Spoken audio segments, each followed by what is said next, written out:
ఒక గ్రామంలో రాజు ప్రజల నిజాయితీని పరీక్షించాలనుకున్నాడు. ఒకరోజు రాజు తన మంత్రి సహాయంతో గ్రామంలో ఓ ప్రకటన చేయించాడు. రాజమందిరంలో ఓ బాగా విలువైన గిన్నె పడి ఉంది. దాన్ని ఎవరు తీసుకెళ్తారో వారికి శిక్ష ఉంటుంది.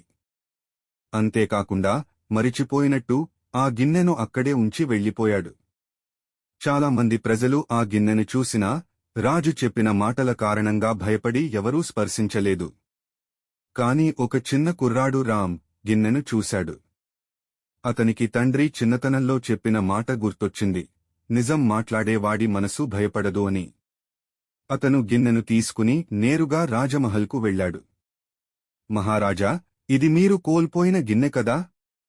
మీకు తిరిగి ఇస్తున్నాను అని అన్నాడు. రాజు ఆనందంతో నవ్వుతూ చెప్పాడు, నీ నిజాయితీకి ఇది పరీక్ష. నువ్వు విజేతవు.